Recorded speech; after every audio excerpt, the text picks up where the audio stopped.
നമസ്തേ, സ്വാഗതം ബി2 ഓർഗാനിക്സിൻ്റെ 107ാമത് എപ്പിസോഡിലേക്ക്. ഇത് കണ്ടിട്ട് പെട്ടെന്ന് ആരും തെറ്റിദ്ധരിക്കരുത്, ഇത് റബ്ബറിൽ നിൽക്കുന്ന പയറല്ല. കാരണം എല്ലാവർക്കും ഇത്തരത്തിലുള്ള അധിനിവേശ സസ്യങ്ങളെയാണ് അറിയുക. ഇത് വളരെയധികം ഔഷധ ഗുണങ്ങൾ അടങ്ങിയിട്ടുള്ള, അല്ലെങ്കിൽ നമുക്കറിയാതെ നമ്മുടെ നാലുപുറം നിൽക്കുന്ന ഔഷധങ്ങളിൽ വളരെയധികം ഉത്തമമായ ഔഷധ ഗുണങ്ങൾ അടങ്ങിയ മൂവില, ശലപർണി എന്നൊക്കെ പറയുന്ന ഒരു സസ്യമാണ്. ഓരില, മൂവില എന്നൊക്കെ പറയുന്നത് കേട്ടിട്ടുണ്ടാവും പഴമക്കാർ. അതൊരു ഉഷ്ണവീര്യമുള്ളതാണ്, സമൂലമായിട്ട് ഔഷധയോഗ്യമായിട്ടുള്ള ഒരെണ്ണമാണ്.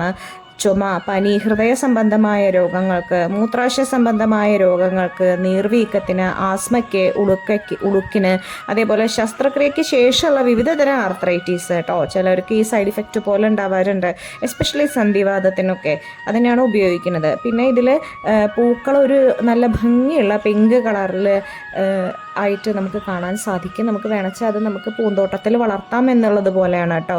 സ്ത്രീകളുടെ മെറ്റാബോളിസം ശരിയാക്കാനായിട്ട് ദശമൂലങ്ങളിൽ ഒന്നാണ്. രക്തഹർഷത്തിനും രക്തവാദത്തിനും ഒക്കെ ഏറ്റവും ബെസ്റ്റാണ്. അസ്ഥിഭ്രംശത്തിന് 2 തരമുണ്ട്, ചതവുണ്ട്, അസ്ഥിഭ്രംശമുണ്ട്. വേര് അരച്ചിട്ട് പൊടിച്ചിട്ടോ അല്ലെങ്കിൽ കഷായം വെച്ചിട്ടോ മാംസരസത്തിൽ കലക്കിയിട്ട് കൊടുക്കാം. അല്ലെങ്കിൽ മൂവിൽ അരച്ച് കെട്ടിക്കഴിഞ്ഞാൽ ചതവ് ഉളുക്കൊക്കെ മാറും.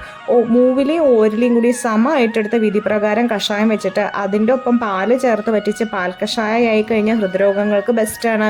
ഓർമ്മശക്തി, ദഹനശക്തി, വിഷാദരോഗം, പൊണ്ണത്തടി, പ്രമേഹം, വയറിളക്കം, ക്യാൻസർ, രക്തസമ്മർദ്ദം, കൊളസ്ട്രോള്, ചർമ്മരോഗങ്ങൾ, വേദന സംഹാരി ഒക്കെ പോട്ടെ. വാദത്തിന് സ്വരസം 1 സ്പൂൺ വീതം 3 നേരം കഴിച്ചാൽ മതിയിട്ടോ.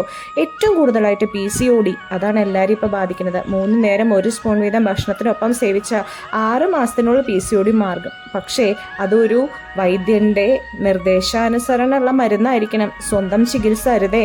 ഹെലിക്കോബാക്ടർ പൈലർ പറഞ്ഞിട്ടുള്ള മൂലമുള്ള അതുകൊണ്ടുള്ള ഒരു അൾസർ വരാനുണ്ട്. അതിന് ഏറ്റവും ബെസ്റ്റായിട്ടുള്ള പ്രതിവിധിയാണ് നമ്മുടെ ഈ മൂവില. ഓരിലയുണ്ട്, ഓരിലയായിട്ട് ഇനി വരാം. നന്ദി.